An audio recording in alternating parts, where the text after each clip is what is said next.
This has been one of the best FSD drives well I've been on. Yeah. I gotta be honest. This has been Yeah. almost flawless. It's looking Robotaxi ready. Robotaxi ready, honestly. With months to go. It's close. I never know how to do these intros always. I'm always like, ugh. What's up, everybody? We're here with Gali and Aiden.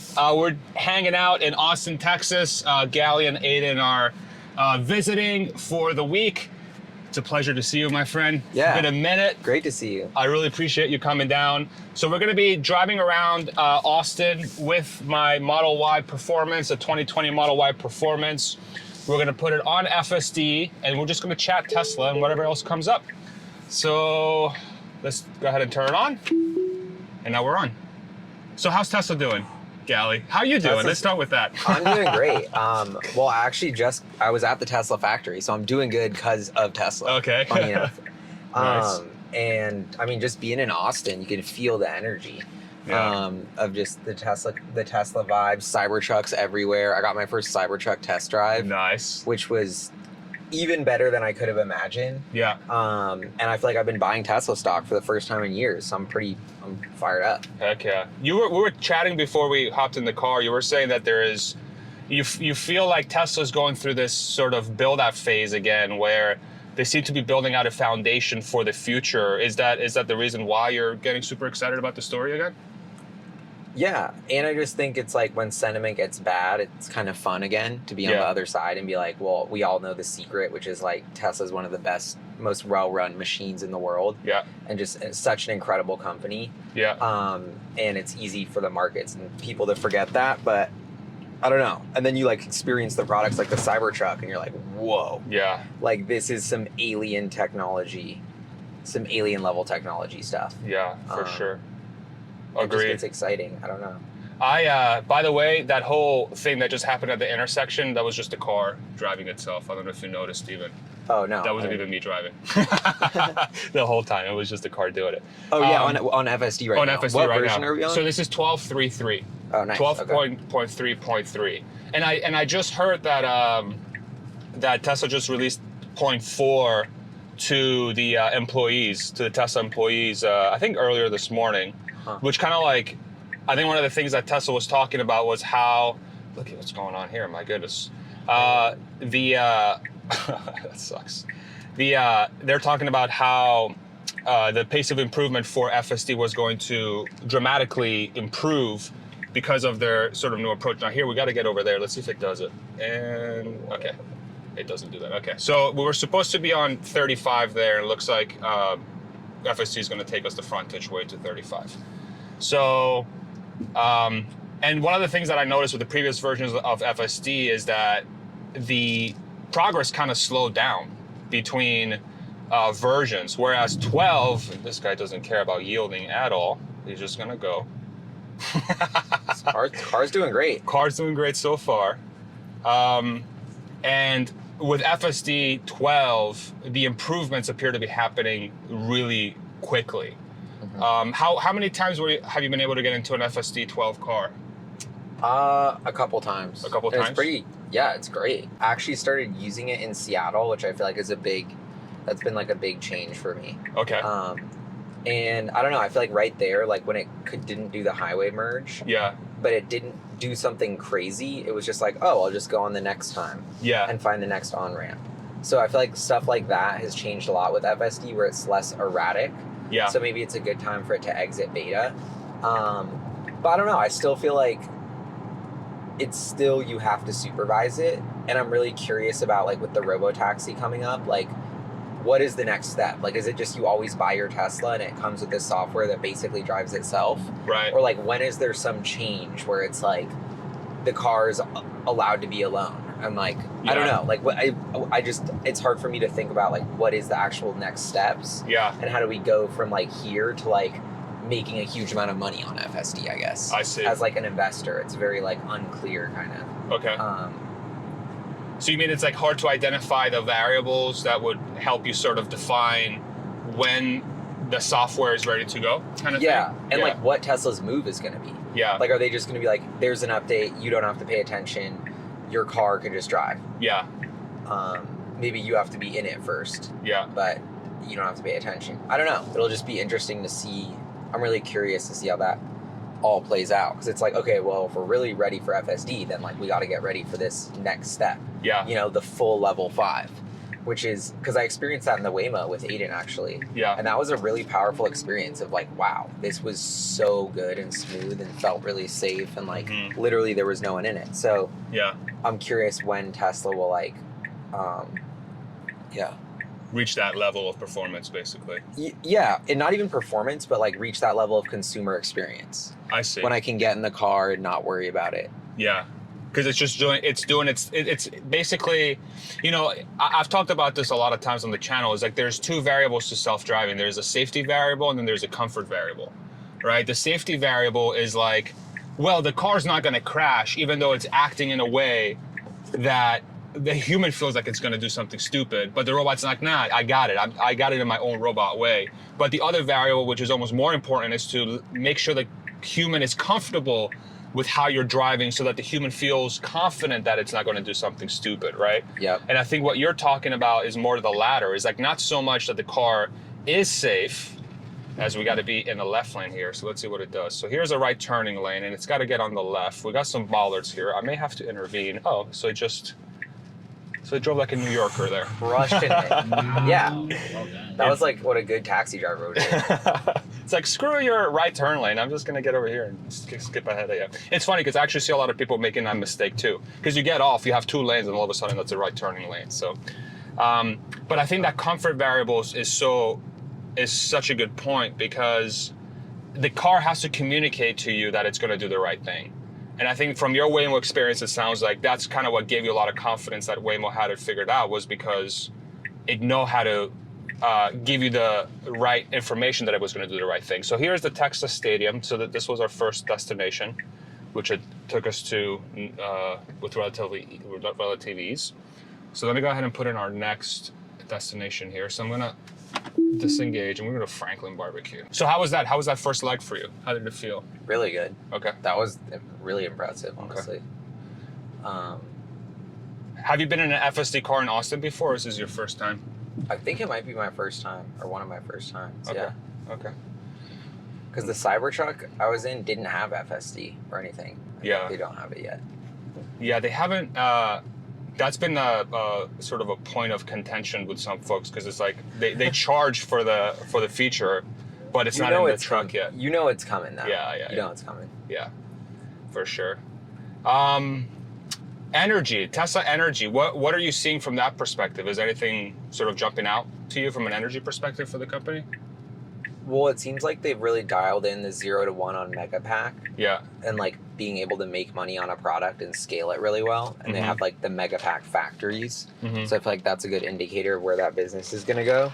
And that's about to, and it's already doing positive gross margin. Elon's kind of been hinting on the last conference calls that like, okay, auto might have crappy margins for a little bit now. Energy's coming through. Yeah. So it seems like that's a big moment. Even if everything else at Tesla Energy is kind of stalled, like the Megapack is like finding its groove. Yeah. And seems to have huge, and like they're doing one at Shanghai too.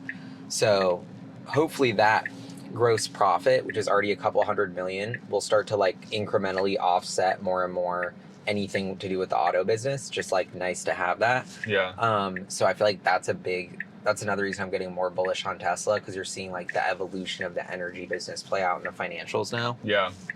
And that's pretty exciting, honestly. That's big time.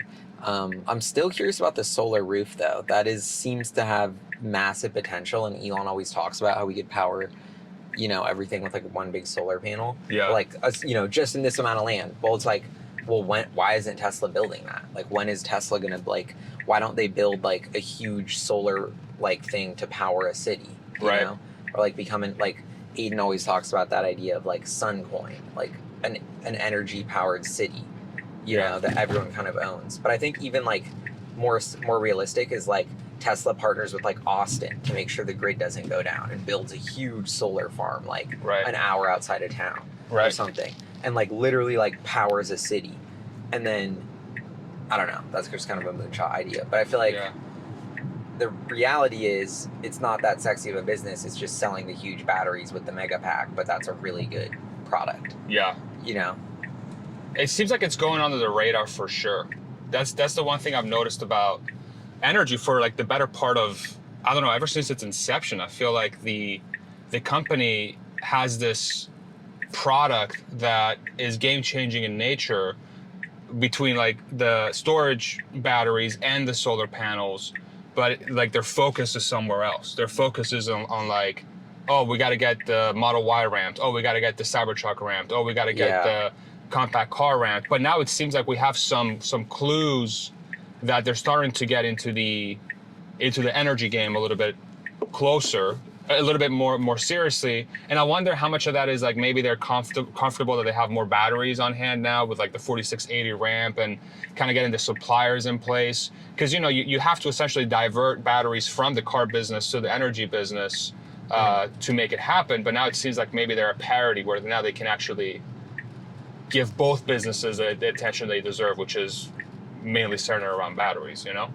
Totally. So FSD just did something wrong. It was not supposed to go on the highway. It was supposed to go straight. And now we ended up on 35. Thanks for nothing, FSD. And now we're in traffic. We're coming at a stop in traffic. Yeah. Boo. You know, my wife is always like, I wish I could like give a voice signals to FSD. Like if it does something wrong, I wish I could be like, boo. Like, yeah. And that would automatically send a bad thing. Tesla. Yeah, exactly. Or like if it does something well, you're like, yeah, good job. I mean, I always like pet it when it does something well. Yeah. Like give it like. I mean, that's human. Vibes. I don't know. Human enforcement learning, right? Reinforcement learning. Exactly. And so that is one thing where I think the Tesla versus Waymo comparison, it's like believe me, I hate talking about Waymo and that it's good. Like I want Tesla to be the best. Well, they are great. Waymo's great. They're so good. Yeah. But with the Tesla, sometimes I don't know why. Maybe it's because you're supposed to be in charge, but it sometimes feels like everything's a lot more sudden and it's a lot more unpredictable. Yeah. Versus like that, and it's like there's a lot of close calls. Like it's always safe. But it doesn't feel safe, like what you were talking about earlier. Mm-hmm. Like the Waymo really felt safe, like because it just went slow. Like I don't know, like somehow like just goes slow. Like everything that you think you should be doing for FSD's brain, just 5 miles an hour less. And then I think it would be way because it just takes every turn too fast. And it's a little too close to the curb, and it's like going faster than I would go. Yeah. And that's always where I personally get stressed, and I'm just like. The Waymo never did that because it just like went slow, and then it's like nobody gets car sick, nobody gets stressed. So that's my like hot take idea. It's just like program it to go way slower. Okay.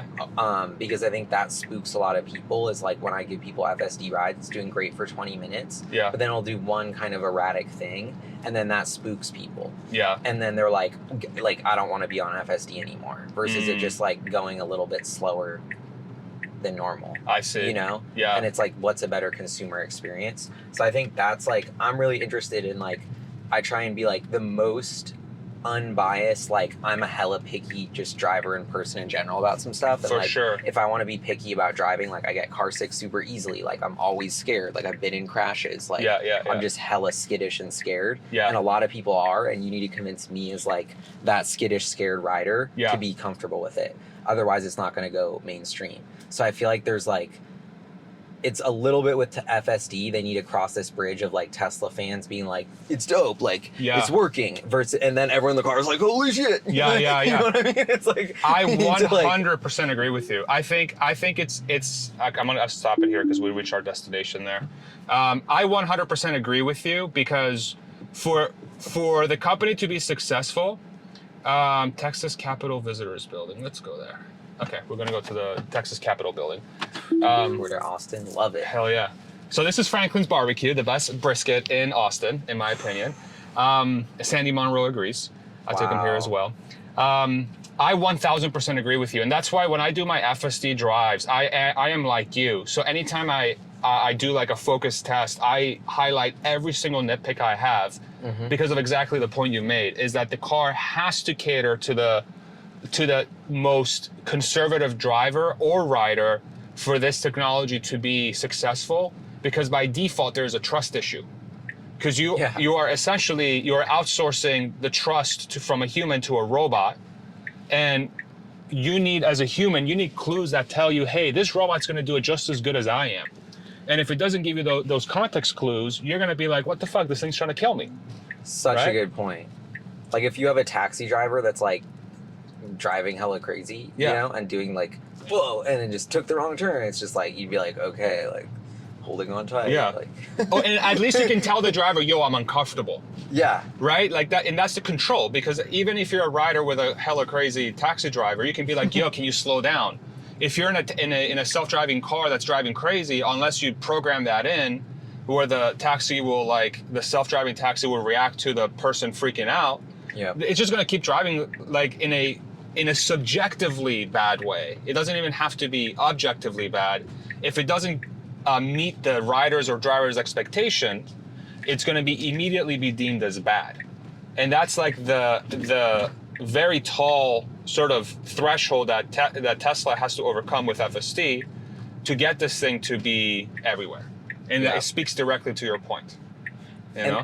And the Robotaxi, like 8-8, I'm so curious what you think is going to happen then. Like, what's your take on that? Because it feels like it's the Elon pièce de résistance. Like, I agree. all of the manufacturing things they've learned, all of the self-driving things they've learned, boiled down in the cheapest, most comfortable, like, easy to produce most sustainable form factor the world's ever seen. Yeah. Like, this is Tesla's 25-year Trojan horse to change the world, and like, we're about to see it. So I'm very curious. Is it a service? Is it a car? Does it drive itself? Can you like, yeah, you know? So here's my theory, and I love to get your feedback on this. So I think Robotaxi and compact car. So I think of it as two different pieces. And here we're going to pull over for our next destination. Okay, so we've reached 3 destinations. Yeah, I'm going to stop it here. It's trying to get in there. So we've reached our destination, 3 destinations. I think three destinations, no disengagements. Let me put in our next one. We're going to go to Zilker Park next. Ooh. Okay. I think it's 2 different products. So you have compact car and you have Robotaxi. I think compact car is going to be a $25,000 compact car that people can drive. Will be able to be Robotaxi if people choose to put it in the fleet, and that's going to be millions per units per year. But I don't think that's going to be unveiled on 8.8 because I think it's going to have a massive Osborne effect on the Model 3. Because if you announce and why exactly if you announce it ahead of time, I feel like that's going to cause problems. If I'm Tesla, I just randomly, when I'm ready, put it up on the website for order, and it ships starting in like 4 weeks, like iPhone style. I think that's compact car. Robotaxi on 8.8, the way I view Robotaxi is that I view it as like the airline model. It's, you have Boeing and Airbus, right? And Boeing and Airbus make the shells of planes. They've designed this game-changing technology, which is the airplane, and they give it to Delta, United, Virgin, whatever, Alaska, Southwest, and those providers, those fleet providers of flying, they customize the interiors to what they think their customers want, right? Some maybe give a little bit more leg room, maybe some give a little bit more whatever, right? And then those, that's how I see Robotaxi playing out, is I think Tesla's going to be like the Boeing and Airbus. So we're supposed to be on the left lane here. Let's see what it does here, because it's technically in the wrong lane. Okay, so it kind of finessed it. Smooth. Yeah. Honestly, it's done a couple of those very smoothly. Yeah. Shouldn't have been in that lane in the first place, but I guess it's getting itself out of trouble very, very smoothly. Very smooth. So I view them as Airbus, Boeing. So they'll have like a shell. Like they'll say, this is Robotaxi. It's a fully customizable interior. And then if you're somebody who wants to operate on a network, you can buy the Robotaxi from us. Y'all can figure out how to outfit the interior. Maybe some people want it to be more like commute friendly. Some people want it to be more entertainment friendly, so on and so forth. Mm-hmm. And then those people figure out that solution. They add it to the fleet, and then Tesla takes a cut on every mile that Robotaxi operates on the network. I think that's what I think Robotaxi. I could be wrong. Like this is my stupid idea, but like the reason why I land there is, let's say Tesla does offer its own solution, and they very, very may well could, where it has the seats, it has the entertainment, it has everything, right? And they decide to run their own fleet. That also has a ton of overhead, because now you got to deal with customers, you got to deal with the cleanup, you got to deal with puke, you got to deal with disputes, right? And for me, Tesla, their core principle is like they want to offload as much complexity onto everyone else, and they just want to focus on vertically integrating the manufacturing.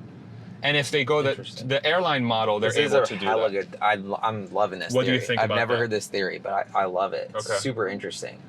Because I think it makes sense, and I think it lines up with the ethos of the company, you know?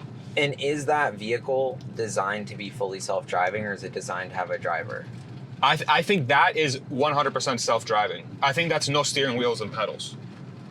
It's like literally just it's a shell, and you figure out how to want to make the shell work for your customer.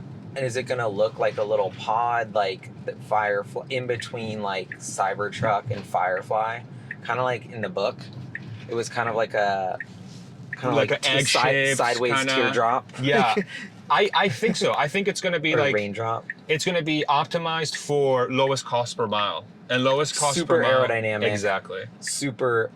Is it 2-seater? Is it 4-seater? Maybe they have a couple different versions. Right. You could put stuff in it. And so, where did you come up with this theory? Because I feel like that on one hand, that it would just be a shift in Tesla's sales model to become like more of a OEM versus own the experience with the customer. Yeah. Because that's what they do right now is they own the brand and the customer and the experience, which, to be honest, might be one of their weak points, honestly. Yeah. Like Rivian crushes it with just being like hella friendly when you walk in the store. Yes. And I think Tesla just isn't good at that. And like Tesla service, Yeah.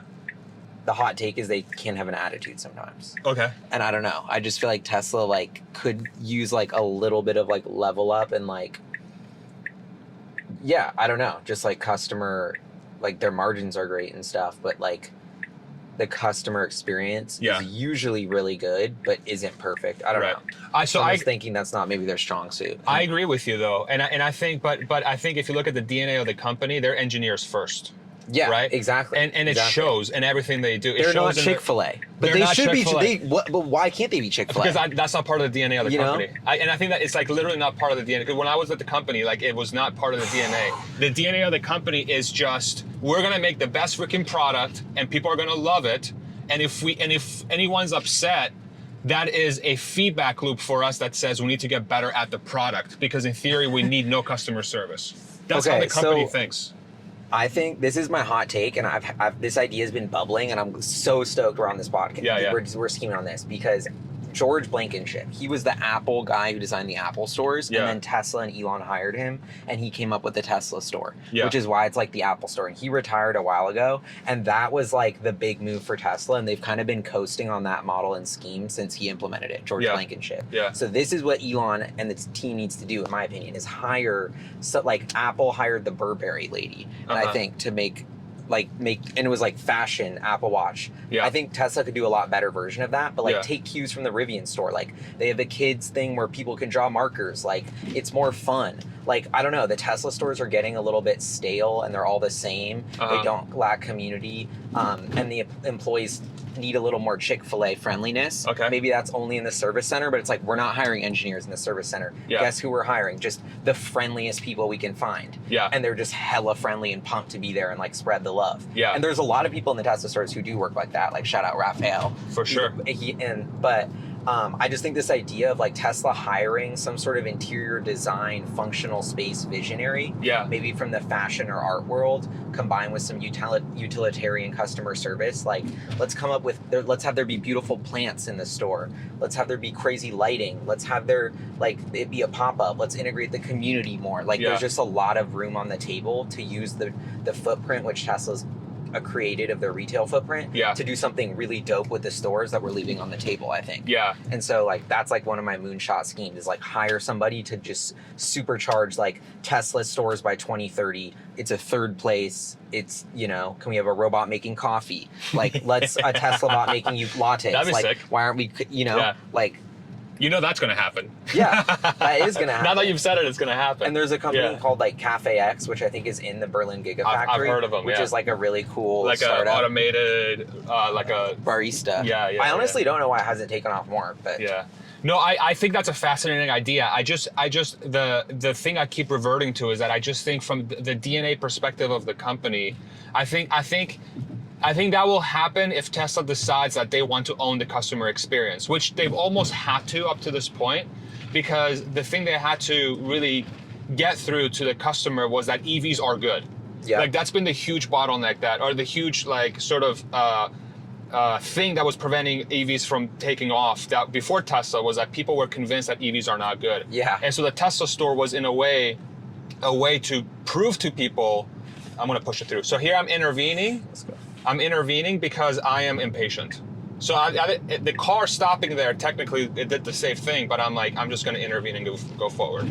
So I think they've had to make the stores because there was a negative aspect to electric cars. But if I view it through the lens of I think how Elon thinks about the company, I think in his head, you know, like the best store is no store. You know, the best customer experience is like you're just in your product the whole time. You never have to come back to the store, right? And so I think from that lens, I wonder how many moves they're gonna make to try and get away from that model and go strictly to we're just gonna, you know, because we also have to view it through the lens of are people gonna drive cars in the next 10 years, right? So like you're putting in all this effort to make super nice stores that people are gonna be happy to be in. But then in 10 years' time, they're all going to be driving themselves. So why would people need to go to a store to buy a Tesla at that point? They're just going to hop on a Robotaxi and whip around. You know what I'm saying? I don't know. I guess, but it's like I feel like Tesla will always be coming out with personal spaceships for humans. You know, land, sea, and air, and they need a showroom. And if they're going to come out with Optimus, they have a place where you learn how to use it. Yeah. Or whatever. And I don't know. I just. Right now, and it's not like it's just a service center. Like they put it in like U Village in Seattle, which is like a really bougie shopping mall. You know, they're like trying to make it like. So that's my point. It's like if you're gonna have the store there, like it's not that hard to put like plants in it and comfier couches and like have friendlier vibes and like that's actually a huge needle mover on sales. Because when I'm wandering in the store, I'm like looking into making a purchase. I don't know. But that touch point with the consumer, just the whole idea of your Robotaxi thing, I think is so fascinating because I love that idea of like, what's Tesla actually good at? Manufacturing. Like, let them just be an OEM and pump these out. And like, let's let, you know, the Four Seasons Hotel operate their own fleet with like nubuck leather and all this fancy stuff and Fiji waters. And then we have Spirit Airlines doing it where it's just kind of like the shell with the cheapest it's one. A bus in like the sky, kind of dirty. You know? Like, It's literally a bus in the sky. I honestly, when I think about the long-term prospects of Tesla, like I view it through that lens. I think they are more and more going to become a manufacturer of next generation technologies for people to figure out how to make it useful, right? So like Robotaxi will be one of their core products, which is how do we make a Robotaxi use case for every, you know, because once you move away from having to drive the car and you put, sophisticated enough suspension systems and whatever in the car, you're essentially in a movable room, right? So okay, what are the opportunities that arise from having a movable room where before you had to have somebody paying attention and now you're just freaking taking a nap or I don't know, you're doing some crazy shit in this 4x4 box that it's just taking you around. It's like this, you know, it's basically a personal RV at that point. And I think the use cases are going to be so different that Tesla's not going to be like I find it hard to believe that Tesla's going to own designing every single different use case that the Robotaxi could be used for, and instead they're going to offload that on the market, and the market is going to decide how to tailor those things, and then they provide the ecosystem, they provide the app, they provide the place where people can put their solution on the app, and then people decide which one they want to hail. And every time somebody hails one, Tesla takes a cut. Wow. I mean, if they can pull off this business model, it's going to be one of the most lucrative things of all time, which is what Elon's been saying. And it's interesting. It's like time is money. So that's what you get back is time. Exactly. And what's the first thing you want to be when you're in a room is comfortable. That's why I think the biggest app in the car economy is not going to be a digital one. It's a physical one. It's a chair. It's a new type of, I wouldn't even call it a chair, but just something to where it's actually good for my back. It's weightless. It's like this. Like even the Tesla seats are super comfy, but I just think like if I want to go for more than 20 or 30 minutes, like there's a hella big unlock there for the car being a place where your body, you always sacrifice, especially if you're a human driver and you're not self-driving, you sacrifice health to be in a car, which you don't even realize of like, you're just in shitty posture. Right. And it's really bad for your body. Or like, I don't know, this is just one of my hangups, but I think self-driving could be such a cool opportunity for like a comfier chair. Yeah. And it's like, that's almost what I want the most is I'll just look out the window, but like I'm weightless in a chair and it feels really good for my back, almost like a stretch or massage. Yeah. But I'm like in a chair in my car. I feel like that's going to be a super big innovation of like, because it's not that comfortable to move around in a car. It's too small still. Yeah. You know, it's like a room, but you kind of just want to be sitting there either like watching your thing or watching outside or, you know, just kind of in like a big comfy lounge chair, like lazy boy. Yeah. Like, I don't know. I think that's a fascinating idea. And then you think about, okay, so as robotaxis get more and more safe and the chance of injury goes down, the chance of death goes down, then you're going to have regulations that are going to change over time. Because right now, the regulations around safety for a car are mainly tailored around humans driving, and humans driving is a shit show. You know, like 40,000 people die a year in the US because of us driving around. Totally. And so everything's tailored to that. So even the seat is tailored to be safe. You know, it's not really tailored to be comfortable, it's tailored to be safe, you know? And so from that perspective, here, I think I'm gonna speed this up. So we're like on one of the back roads here, and we're whipping around Zilker Park. I know people usually like to drive a little bit faster than 50 miles an hour around here. So I'm gonna give it a little bit more beans. But that lines up perfectly with what you're saying. Here, I'm gonna let's see what, go ahead, you can cross. You're not gonna cross? Okay. Okay. No. Good. You're good. Just didn't know why he was waiting. That was awkward. Like that's a huge opportunity, of course. You know, it's gonna be like a crazy massage chair or whatever. It's gonna, you know, rub your feet. It's gonna make you coffee.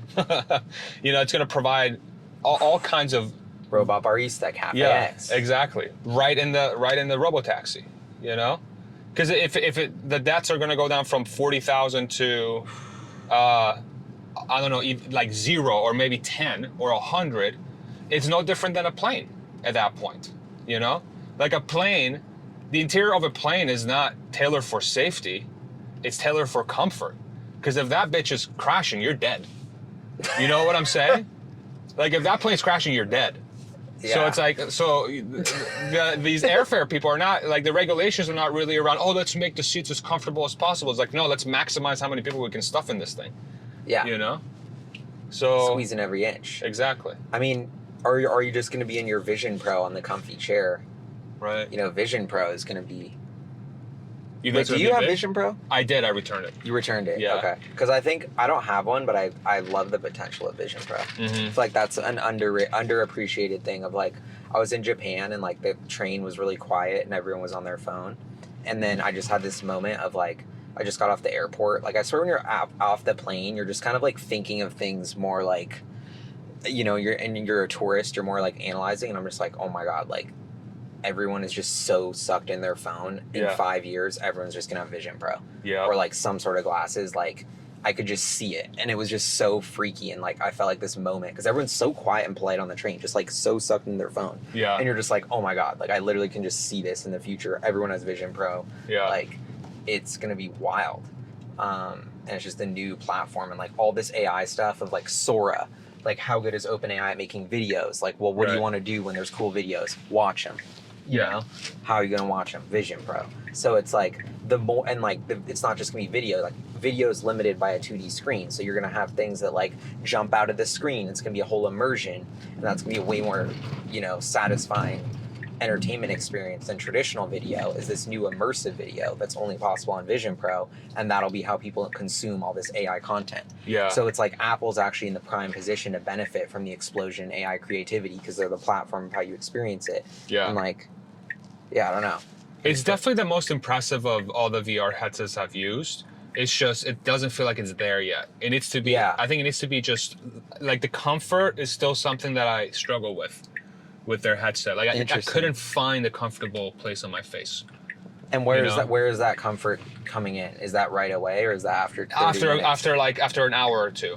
Okay, because right? that's pretty good. Because I've also heard 30 to 40 minutes is where it gets uncomfortable. Okay, yeah. For me, it was like an hour or two. But like the way I think about it is like, the way I think about these headsets is like, it's more like something the benefit, I feel like a lot of the benefits from this sort of like physical OS or whatever you want to call it, like this operating system that hovers in physical space, I feel like a lot of the value comes from being able to interact with reality, having the overlay of the digital world, right? So if you go in the kitchen and you have your recipe thing right next to the stove and you got timers over each sort of pot and pan, you know what I'm saying? It's like, and then you have a timer over the oven, right? Or, you know, you walk into your room and you have the screen on the wall already that's there in your wall that's, you know, 105 inches diagonal or whatever, but it's all there in that thing. A lot of the value comes from being able to just have it on the whole time, is how I view this technology. And for that to be the case, I feel like this thing needs to be light and super comfortable so that somebody can wear it 6 to 8 hours a day. It's not so much the immersiveness I think the value comes from this technology. I think it's how you overlay it with reality. Yeah. My opinion. I could be wrong. I could be wrong there. No, I see. I think you're on it. It's like that'll unlock so many use cases once they figure that out. Yeah. You just replace a lot of your usual objects that you would have to pay a bunch of money for with a digital replica. You know, and that's I think where a lot of this technology has a ton of promise. Yeah. And it's like they need to get it to like 1/10 the cost maybe, or like 1/5 the cost. Even like less than $2,000. Like if you can get like a really good one less than $2,000. But still $2,000 seems like I guess your phone's almost $2,000 now. That's what I'm saying, right? Like everybody pays like $1,000. Not everybody, but a lot of people pay $1,000 for like this thing, for an iPhone. Yeah. Like is it really a stretch to ask people to pay $2,000 for some eyewear that you can wear 6 to 8 hours at a time that will replace your TV and like a bunch of other electronics in your house, your PC and everything? Like I feel like that's not that's too tall of an ask. And like price per minute is nothing. Right. Exactly. So I don't know. Anyway, we got sidetracked from Tesla, but the Apple thing is I do think that's a big like thing. I've just been like, you know, kind of like what are contrarian views that you know you have that other people don't. It's like the Apple's headset is actually, they've kind of unveiled the next thing in between Neuralink and the phone, and that's a really big deal. And like first big innovation since Steve Jobs, and like I'm hella impressed, honestly. And I'm like, damn, Tim Cook like took a big swing, is doing something hella cool. It's not ready, it's gutsy. A lot of decisions have to be made to commercialize a new technology like that. Yes. And so just props, and being like, damn, like this is actually going to be $1 trillion market cap addition to Apple eventually. Agreed. Yeah, I'm glad they did it.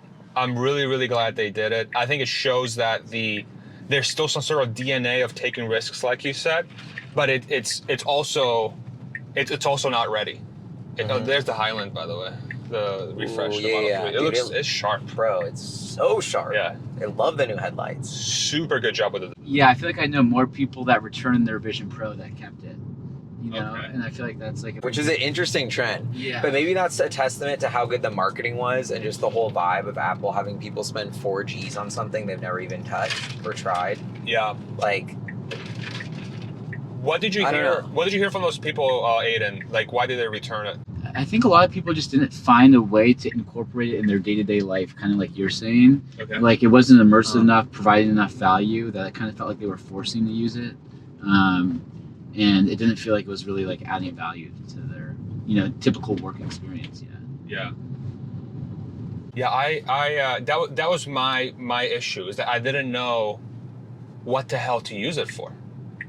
You know, like my problem was like it was uncomfortable, but I still wanted to use it.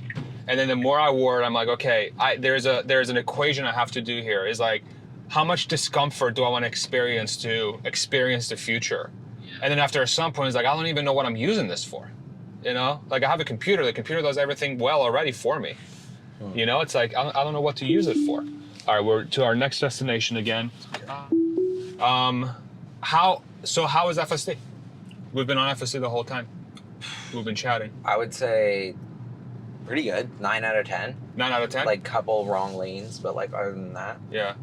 Does it feel like it's improved? Like just like from a gut feel perspective, like just being in the vehicle, does it feel like an improvement? Totally. And at a high level, it's like it's easy to get close to it and kind of not like realize it, but when you break things down, it's like when it came out, you had to watch it all the time and there was a lot of interventions. Yeah. Now it's very rare to have interventions. Yeah. And it's getting much smoother and not jerky. Yeah. So it's just like a very clear, like, you know, in 3 years or whatever, how long it's been, like very strong progress. Yeah. And I think V12 definitely seems like a breakthrough in terms of like the back end and then being able to work on it well. Yeah. And they seem excited about it. So that seems to be really good. I don't know. I use it all the time, I guess, which is the exciting part. But also from the financial part, I'm still very hesitant to see how they'll make money from Shoot it. this gap. Oh yeah. Nice. Ooh, that's good. Is that a Hyundai EV? That's good. Yeah, that's the Ioniq 5. They've actually really been crushing it. Hyundai and Kia, I think, and like I don't know. I think they're one of the few legacy automakers that's doing a really good job with their EV strategy.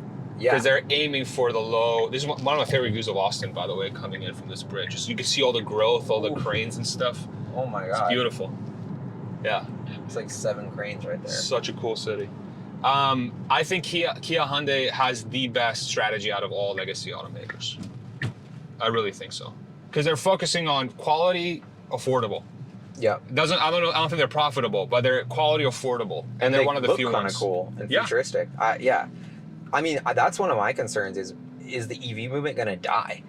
Like, I don't know. That's, you know, it seemed like so sure, and then it's like everyone's fizzled except Tesla. Rivian's not the number 2, and they're barely hanging on. Yeah. And like, we can't just have Tesla do it alone. It's so, and then you have like, you know, like Trump says like EVs are still a joke kind of, and like, so I wonder if how much of the country actually thinks that. And it's like, I don't know. It's just an interesting moment of like, the EV battle seems so clearly won, and now everyone's pulling back because they can't make money except Tesla. Yeah. Well, I don't think that's I think it's a everyone else issue. It's not an EV issue.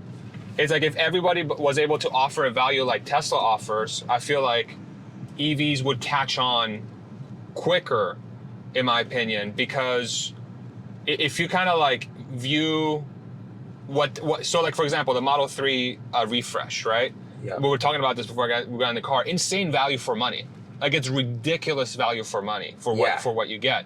No other automaker is able to offer that, right? And I think as EVs become more popular, there's going to be more savvy EV buyers. And I think if you look at all the studies, all the different polls and everything, and all the different sort of research notes that people have put out there, cost and charging is still number 1 and number 2 by far. Cost and charging. From a Tesla perspective, is like, okay, what they should be working on is creating more awareness that they've solved those 2 things in almost all cases, right? But most other companies, up until NACS was adopted, those 2 things weren't still solved. Cost and charging, you know? The EVs were still too expensive. And before NACS was adopted, frigging the charging infrastructure for Electrify America and everybody else was dog shit. You know? So those are things that were recently solved. Well, you're giving me an idea, which is Tesla's been marketing with like Instagram ads and stuff, and it's just really basic. But like, imagine if they did a super funny ad where like everyone has to like charge their phone at like a gas station, basically. Yeah. And so everybody, you see all these people like late night, like they're on the grocery store and they're like, oh, gotta charge my phone. And like everyone like drives into this super like sketchy part of town and this crappy like gas station thing and like tries to find a plug and it's dripping and it's super gross. And it's like, why are you still doing this with your car? Like, exactly. Join the revolution. Like, just like get funnier, get creative. If you're gonna do ads, like, I feel like they're just following the like marketers like 101 playbook of like, well, we'll launch on Instagram and we'll launch on Facebook and we'll come out with like, you know, this like stock image of like a Model Y zooming and like but it seems like by the time these other EV companies catch up, it's like the Robotaxi is going to be here. And it's going to be almost like too late. Like it's like, oh, now you don't need just an EV, you need Robotaxi and like autopilot too. And that's going to disrupt everything. Oh man, it's going to disrupt EVs. So curious. This Robotaxi event, I'm already like my FOMO's pumping. And I'm like, dude, who do I gotta call to get an invite? Like, what do I gotta do? Yeah. Like, I will Elon, do if anything. you're watching this guy right here. Yeah, like, and me too. I'm yeah, local. like we've like we're the first on the list. Like, Aiden, start the list now. We're on it. Like, wait list, whatever wait list there is. Number like, 1, 2, and 3. like, screw everybody else. Yeah. Like, we'll help manage the fleet. You know, we got some ideas for some comfy chairs. Yeah. We'll put the Comfort pod. The Comfort Pod. The Yeah, Comfort we've got Pod. ideas. Yeah. I mean, Comfort Pod, coffee bar in the car. Yeah. I mean, what are other cool ideas of like, I mean, a desk, right? Like you can go a long distance between LASF and work at a desk the whole. and like a Right. big comfy desk where you're kind of like, you see the road and you're scheming. Like that could be really, that could be really cool. 100%. I think the entertainment stuff is like super untapped. So like why do most people call an Uber nowadays? Like the way it's either for work or to go out. Yeah. You know, it's like, yo, let's go out and party. Like, Yeah, or I don't want traveling. to DD. You know what I'm Yeah. saying? Or traveling. But like the go downtown and have a good time is like a huge addressable market. Oh, that's the You know? biggest one, and that's the most one where it's like people are drunk driving because It's the most dangerous. everybody wants to go out and have fun, but somebody's got to drive. And Exactly. that's honestly a huge problem in society. Yeah, exactly. That like is just like humans like turning up and they Yep. can't and do that and drive. So Yeah. I wonder like the Tesla shuttle, and that's a great way to build brand. It's like this is kind of a home run from a perspective. Like so many people die, the roads are so unsafe, and there's healthcare costs on the system that we pay, Right. and it's just like a big mess. Like it's so amazing that I don't know. It's big time that could all change. Yeah. Like having like literally like, when you don't need a driver, everybody can get turned in the Robotaxi. Just have a mini fridge and have karaoke. Yeah. And like Dude. LED lights, it's basically Have you done the Waymo?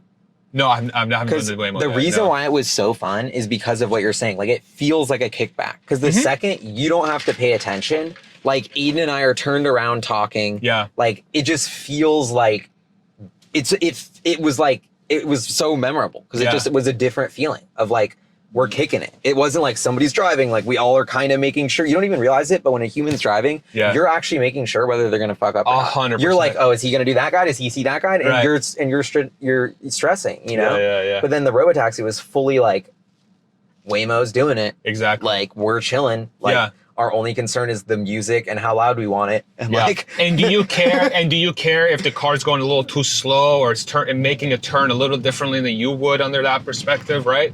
Stuff like that becomes like super background. you almost tune it out. Exactly. You're just like, it knows where it's going. It's hella big on the screen. Simple. Like here's you a know? perfect example. Like I already would have gone around this guy, right? I already would have gone around this guy, and Tesla's. I didn't even know. I wasn't even doing anything, bro. But you're welcome. Love it. The when guy's that like, happens. thanks. I'm like, you're welcome. All right, and here we got cones. Let's see how it does this.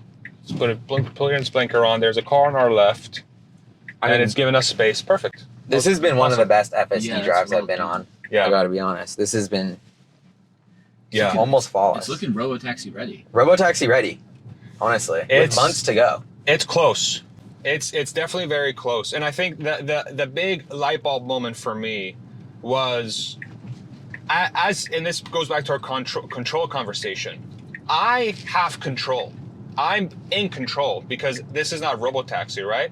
So I'm constantly judging every single thing it does. And even with me being super nitpicky, it still did this drive basically like almost flawlessly, and the only places I had to intervene was out of preference, not out of safety, out of preference, right? And so like here, I would have intervened, but whatever. It's being safe, so it is what it is. But like, it's stuff like this. Like, is this a game breaker for Robotaxi? No. This entire drive is more of a preference drive more than a safety drive. And as you kick up the neural net, Interesting. you know what I'm saying? And if you are in La La Land, turning up and having a party, like all of us, like imagine this was Robotaxi, we're probably like 3 beers deep by now, right? Yeah. And like we're probably saying shit we shouldn't be saying, right? but think about that for a second. Like if we just assumed this was Robotaxi, right? Would we have had any issues if we were just talking amongst ourselves? No, we wouldn't have noticed. Like what you're saying Right. with that car was a great point. Yeah. And even if it's just conversation, like you want to have your conversation, you're not paying attention. Right. And so that's a great point. Yeah. But one thing the Waymo does well is like when you hop in the Waymo, it's like, welcome, Gali, to your Waymo. Like it has that talking back to you. And like Farzad, how you were saying, like you wanted to talk to it.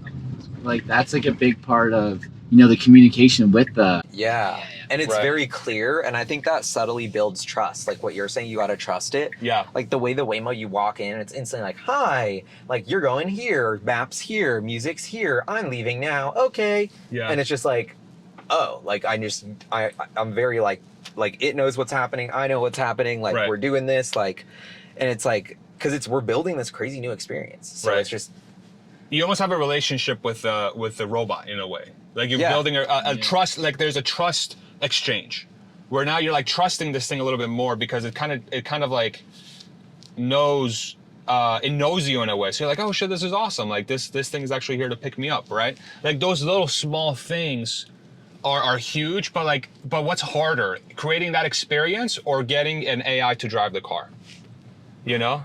And to me, it's like the hard part. that should be easy. Yeah. And that's where I'm like, yeah, this easy shit. They'll figure it out. Whatever. That's what? A week of coding at Tesla, they'll figure it out. Yeah. You know? Because the AI, like, you don't realize it, but you subconsciously think it has a soul almost when it's like taking over and you're kind of like trying to figure it out. Exactly. You know, whether you think it or not. And you're, Yeah. Dude. This was awesome. This was honestly. awesome. We should do it again. Yeah, definitely. Thank you for the tour to Austin and the tacos. Of course, dude. Best tacos we've had this trip. Las Trancas. Go check them out on Huge Cesar shout Chavez. out. Yeah. The Al Pastor was unique for the Austin scene and extremely fire. Awesome. So Las Trancas, check them out. Aiden. Thank you, brother. Really guys. appreciate you Some guys. fun. All right, man. Enjoy the rest of your trip. Dude, safe travels back. Let me know next time you're in Austin.